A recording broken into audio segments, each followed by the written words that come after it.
Juliane, bonjour. Bonjour. Comment vas-tu? Ça va très bien, merci. Un peu chaud. C'est le temps, c'est clair. Merci d'avoir accepté notre invitation à parler de toi au micro du bureau des alumni USCE. Du coup, je vais commencer avec toi. Qui es-tu? Est-ce que tu peux te présenter? Bien sûr. Donc, je m'appelle Juliane Badier. Je suis promo 2013. J'ai fait spécialité marketing. Actuellement, je travaille chez Ubisoft dans l'équipe Mobile Games. Donc, je travaille dans la data. Mon but, c'est d'agréger plein de data ensemble et de raconter une histoire pour pouvoir faire des recommandations au studio, pouvoir optimiser les stratégies d'investissement en fonction des géos et aussi optimiser le nombre d'appareils qui seront captés. Que ce soit Android, iOS, c'est un marché très fragmenté. Bref, un peu nerd, un peu data, plein de choses ensemble, mais le gaming qui reste une de mes passions en même temps. Et donc pour ça, tu es parti en spé marketing. Moi, je pars du principe qu'en école de commerce, en fait, on est un petit peu malléable. On apprend plein de choses. On a besoin de... on se forme, on a 5 ans. Mais si je fais spé marketing, rien ne me dit que j'aurais envie de terminer dans la data ou que j'aurais envie de partir dans un autre métier complètement différent. Donc, le marketing, c'est une possibilité parmi tant d'autres. J'aurais pu finir dans la communication. Dans une expérience précédente, j'étais chef de produit. C'était un des aspects vraiment marketing qui était très important. Mais savoir comment un produit se vend, comment le prix, le positionnement sont des choses qui te servent autant dans plein d'autres métiers en fait. C'est une ouverture d'esprit en fait au final. Peu importe ta spécialité, moi j'ai des amis qui ont pris une spécialité marketing, qui ont terminé dans les RH. On n'est pas fixé sur sa spécialité pour autant. Et d'ailleurs, en parlant de spécialité qui n'est pas fixée, comment est-ce que justement, juste après tes études, tu as pu trouver ton premier job et comment ça t'a amené jusqu'à l'expérience du gaming? Alors, moi je dirais que, pour revenir en arrière, mon stage de fin d'études, j'étais chez Orange, dans l'équipe télévision, développement de nouveaux services. Donc déjà une expérience vraiment avec un employeur qui brille sur le CV. Et un petit peu par hasard, je postule sur LinkedIn. Je vois Samsung, chef de produit, pourquoi pas? Je postule. 30 secondes après, j'ai mon téléphone qui sonne, je vois l'indicatif téléphonique plus 44. Je me dis, c'est bizarre, c'est exactement le lieu où j'ai postulé. Et c'était bien eux, ils me rappellent, juste mauvaise nouvelle pour me dire, mademoiselle, vous avez postulé pour un poste bien trop senior, mais nous faisons aussi un programme graduate. Ça vous intéresse? Et donc la réponse? Bien sûr, oui. Donc j'ai enchaîné ce programme graduate, chef de produit dans la télévision, une expérience très formatrice encore une fois, très enrichissante. C'était une très belle expérience, très chic. Touche à tout, et au siège européen, vraiment on est exposé à plein de choses. On supervise, on voit plein de projets qui se font. C'était vraiment très enrichissant. Je recommande vivement le programme graduate qui se fait toujours. D'accord. Et donc après, tu as enchaîné? Alors après, j'ai changé un petit peu parce que j'ai pas pu continuer chez Samsung. Je suis allée chez Yahoo. Alors je sais, le nom a beaucoup changé et puis ça fait peut-être un peu dinosaure de dire Yahoo. Ça a beaucoup changé de nom maintenant, je crois qu'il s'appelle Verizon. C'était à Dublin. Voilà, dans la publicité. Génial. Voilà. Mais disons que les premiers jobs, moi je les vois un petit peu comme une extension des stages. On essaye plein de choses. On n'apprécie pas tout, mais on apprend. Que ce soit du bien, du mal, ce qui nous plaît, ce qui ne nous plaît pas. Les contextes, les conditions de travail. On est là pour apprendre dans tous les cas. On se cherche. Voilà. Et puis aussi l'expérience au pays, tout simplement. Ça a été quelque chose... J'ai adoré Londres, j'ai adoré Dublin. Il n'y a pas que le travail aussi, il y a aussi les amis qu'on se fait. Il y a tout ce qui est autour aussi qui est exceptionnel. Est-ce que tu trouves que l'ESCE forme bien à l'international, justement? Je trouve qu'il y a une belle emphase aussi sur les langues, qui est très importante. Déjà, la raison qui fait que j'ai choisi l'ESCE, c'est parce que je faisais russe en LV2. Aussi. C'est rare. Ça limite grandement le choix des écoles. Tout bêtement. Pour moi, continuer ma LV2 était très important. Et aussi, on pouvait choisir la LV3. Et donc, moi, j'ai choisi chinois. Une bonne petite... c'était culturel, c'était pour apprendre la langue. Pour moi, c'était vraiment très important, le focus sur les langues. Donc, pour le côté international, pour moi, c'est vraiment très important, encore une fois. Et donc, juste après Yahoo, Alors, t'es juste reparti. après Yahoo, je suis revenue à Londres. En fait, mes amis à Londres me manquaient trop. D'accord. Et donc là, c'est là où j'ai fait une expérience, je dirais, la plus marquante. Donc, j'ai été dans le cabinet de conseil qui s'appelle IHS Markit. Donc, je suis retournée en fait en analyse de marché. Donc là, ça a été une expérience où j'étais la seule analyste en Europe. J'étais responsable de la région IMIA, donc Europe, Moyen-Orient, Afrique, et Russie aussi également. Et couvrir un marché d'une technologie que je ne connaissais pas nécessairement. C'est affilié aux télévisions, mais ce sont les écrans qui servent pour la publicité. Donc c'est à peu près la même chose, mais pas tout à fait pareil.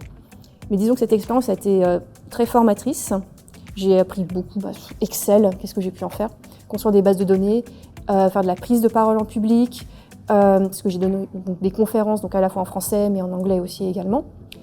Ce que j'ai pu faire aussi, c'était beaucoup de déplacements donc, à l'international pour des conférences, mais aussi pour des visites clients. Donc j'ai pu aller donc, à Orlando en Floride, j'ai pu aller à Penang en Malaisie, Amsterdam tous les ans pour le salon habituel. Enfin, vraiment une expérience très enrichissante, encore une fois, et des collègues exceptionnels aussi. Parce qu'on est tous un petit peu nerds à travailler dans la data. Et donc, ton attirance pour la partie Asie, c'est aussi traduite sur un autre job avant celui que tu as aujourd'hui. Sur l'Asie ? Parce que ce que tu me disais tout à l'heure là, sur l'entreprise qui te faisait bosser beaucoup. Ah oui, disons que alors à l'ESCE, j'ai fait donc un échange universitaire en Corée du Sud. Et justement, c'est ce qui avait tapé dans l'œil de Samsung. Quand ils ont vu mon CV, ils ont dit elle a étudié dans la ville où justement se trouve notre siège.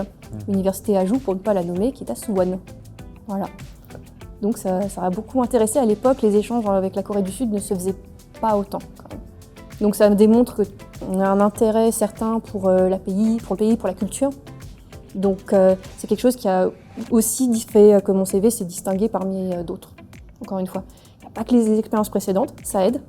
Mais là, c'est clairement aussi le fait que je sois allée en Corée étudier, qui a été un vrai facteur, un vrai plus. Très bien. Maintenant, si on repart sur une période qu'on a tous vécue, la période de Covid-19, comment est-ce que tu l'as vécue au niveau de ta société notamment, et toi aussi personnellement? Eh ben moi, ça m'a pas changé grand-chose. Comme je te disais, là, j'étais dans une entreprise où j'étais la seule en Europe.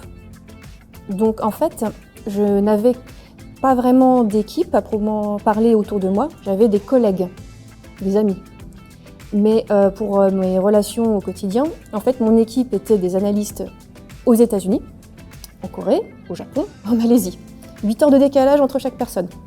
Donc Covid ou pas Covid, je les voyais seulement au final lors de visites clients ou de conférences ou de salons. Donc, et puis les déplacements clients, au final, se sont transformés en réunions Teams. Donc, pas de changement. Juste, on était deux à travailler à la maison. C'était seulement ça la grande différence. C'est sûr. Du coup, tu nous as parlé de tout ce que tu as pu faire comme activité, comme mission, comme job. Mais la partie entrepreneuriat, est-ce qu'il y aura peut-être une envie, comme c'est de plus en plus dans l'air du temps? Moi, j'ai pas du tout la fibre entrepreneuriale, désolée. Mais non, je n'ai pas le tempérament. Je suis très bien, en fait, à poursuivre les idées des autres. J'ai vraiment pas cette fibre, non. Pas de souci. Comment ça se passe chez Ubisoft? Ça se passe très bien, l'équipe est très cool. L'ambiance de travail est top, mes collègues sont top, ma N+1 est exceptionnelle. Bref, je recommande. Il y a une vraie emphase aussi sur l'équilibre vie pro, vie perso. C'est une entreprise franchement qui me fait beaucoup de bien, encore une fois, et qui me permet d'allier mes passions, donc le gaming. Et surtout, je vais faire ma nerd, mais j'adore la data. Et là, clairement, je touche à plein de données, je raconte une histoire. Bref, c'est le meilleur des mondes pour moi actuellement. Comme quoi, en faisant le SEO en marketing, on peut arriver sur des jobs qui ne sont pas forcément destinés à cette spécialité. Tout à fait. Et comment tu le vois ton secteur dans quelques années, dans le futur, mais un petit peu plus lointain? On vient d'annoncer à l'Ubi Forward, justement, un peu comme le 3, le grand salon des jeux vidéo, toutes nos nouveautés. Donc, On a de très belles annonces, de très belle année 2023 et 2024 qui s'annoncent. Je ne sais pas si tu as vu. Avatar, Star Wars, on a de gros jeux qui sortent, ça va être magnifique. Et la partie gaming dans le futur, pour le coup un petit peu plus lointain encore, est-ce qu'il y a des révolutions qui peuvent se faire? Est-ce qu'il y a des améliorations, des innovations, la façon de consommer le jeu aussi? Donc tu vois, moi, comme je te disais au tout début, je travaille sur la partie donc, des jeux mobiles. Donc clairement, ce que tu as dans la main, pas des jeux que tu aurais dans ton salon avec une PlayStation ou une Xbox ou une Switch. Clairement, là, tu as des évolutions qui font que les jeux qui étaient au début des simples Snake, maintenant, tu as des expériences qui sont comparables à celles que tu peux avoir à un jeu de salon. Même des jeux qui sont cross-platform, c'est-à-dire que tu peux jouer et continuer ta partie sur ton mobile, dans le métro, et tu reprends chez toi, dans ta console de salon. Et donc ça va continuer. Ça va continuer, ça va faire briller les étoiles dans nos yeux. Pour la partie carrière, on fait partie des alumni, on est tous des anciens de l'ESCE. Comment tu le vois, ce réseau? Est-ce qu'il est important? Est-ce que tu penses que le réseau des alumni ESCE, notamment, est important pour la suite de ta carrière? Alors, moi, j'ai une perception différente. J'aurais tendance à dire, ça ne m'a pas servi quand j'étais étudiante, mais j'ai envie de le rendre aux étudiants actuels. Dès que j'entends parler d'un stage, d'une alternance, j'aime bien la diffuser. Je me dis, ça fait toujours un petit coup de boost. Donc, j'aime bien les partager, clairement. Et si jamais un étudiant a une question sur le secteur, sur le lieu, sur l'entreprise, si il a une question, je suis ouverte à la discussion du moment que la personne personnalise son message. C'est clair. Parce que je comprends tout à fait que voir cette personne travaille chez Ubisoft, c'est intéressant. Mais je n'ai pas des stages pour tout le monde, je suis désolée. C'est clair. Ce sera pas facile pour le coup. Voilà. Est-ce que tu as un conseil à donner aux alumni? Partagez vos stages. Mais clairement, il faut savoir admettre et il faut se connaître soi-même que toutes les entreprises, tous les postes ne sont pas forcément faits pour soi. Clairement. Ça fait un peu bilan de compétences, ce que je vais dire, mais il faut savoir accepter qu'on est des personnes différentes à chaque moment de sa vie. Plus jeune, on peut avoir une priorité sur le travail, puis après avoir envie de faire d'autres choses, avoir plus envie de s'intéresser à un loisir, de s'intéresser à la vie de famille. Mais il faut savoir se connaître dans le moment présent. Et par exemple, savoir dire non à certaines choses. Donc c'est vraiment se connaître soi, savoir quel secteur on aime, quelles sont nos forces, tout simplement. Savoir où est-ce qu'on a envie d'évoluer, c'est une bonne étape, mais savoir comment est-ce qu'on peut évoluer aussi, c'est aussi tout important. Très bien. Du coup, tu es dans le secteur du gaming, le but c'est d'y rester? Ou est-ce que c'est de changer, peut-être voir autre chose? Pour l'instant, je m'y plais, donc je ne prévois pas de changer. On continue. Pour la partie école maintenant, est-ce que tu as un souvenir marquant de tes études? C'est peut-être pas à l'ESCE vraiment, mais je dirais clairement mon échange universitaire en Corée du Sud. Clairement, ça a été une véritable expérience enrichissante de ce côté-là. Et même si je ne pensais pas nécessairement travailler chez Samsung ou chez LG dans la foulée, clairement ça a été déterminant pour moi. Mais voir le pays, déjà j'y suis allée, donc maintenant c'est en 2011, mais à quel point en France on était à des années-lumière de la Corée. Je savais que la Corée était le pays de la technologie, mais à ce point, ça a été exceptionnel. Une vraie découverte pour le coup. L'ESCE en 3 mots. Alors je dirais donc international, interculturel et incoterm. Surtout les incoterms. Les atouts de l'ESCE qui t'ont aidé dans ta carrière? Encore une fois, je te dirais, ce qui était l'international pour moi était réellement important. Avoir ce côté un peu touche-à-tout sur plein de matières. Ça pouvait être un peu le côté sciences politiques, marketing, on a plein de matières différentes qui, même des fois, n'étaient pas nécessairement sur le moment à se dire bon, est-ce que ça va me servir plus tard, mais ça t'ouvre l'esprit, mine de rien. Moi, j'avais adoré les cours un peu interculturels, les cours plus soft skills, on pourrait dire aussi. Et t'as un prof qui t'a marqué, que tu retiens? Il faut que je me rappelle des noms. Ah, je suis désolé. J'allais dire la matière peut-être un peu plus, mais... Ou une matière, ouais, mais, un prof particulier. Mais les relations internationales, Ça franchement, t'avait bien marqué. je suis désolée, je me rappelle plus de son nom. C'est pas grave, pas de souci. Mais relations internationales, j'ai beaucoup aimé. Ouais, ok. Un conseil cette fois plutôt pour les étudiants.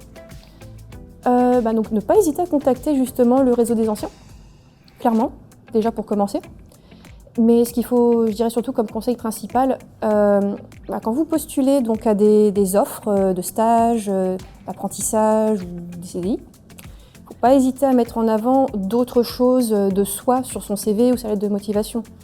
Parce que dans mon cas, par exemple, pour taper dans l'œil de Samsung ou de LG ensuite, ça a été de parler de la Corée du Sud. Ça a été très intéressant au-delà de mes expériences qui étaient aussi pertinentes avec le métier. Mais par exemple, pour Ubisoft, moi ce que j'ai mis en avant, c'est un de mes hobbies depuis 10 ans maintenant. Je joue à un jeu sur téléphone qui s'appelle Ingress, choisissez la faction bleue. Et clairement, mettre en avant ça, on m'a posé énormément de questions, on s'est intéressé, est-ce que c'était un hobby superficiel, est-ce que je m'intéressais au contexte?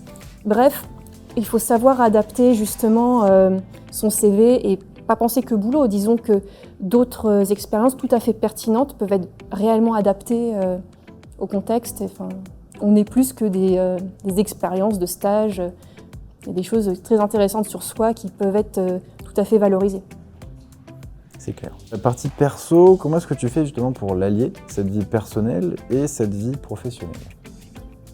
Alors là, je dirais que c'est quand même beaucoup plus facile pour moi depuis que je suis chez Ubisoft. Parce que dans mes précédents deux boulots que j'avais, c'était beaucoup plus compliqué. Donc mon conseil, connaître son équipe, connaître le secteur, connaître ses limites et surtout pouvoir dire non. Savoir écouter sa petite voix aussi. S'il y a des choses qu'on commence à dire « je le sens pas très bien », disons qu'on a besoin d'un équilibre mental aussi pour avoir un bon équilibre vie pro, vie perso. Enfin, tout est un ensemble. Tu trouves que tu as réussi pour le moment?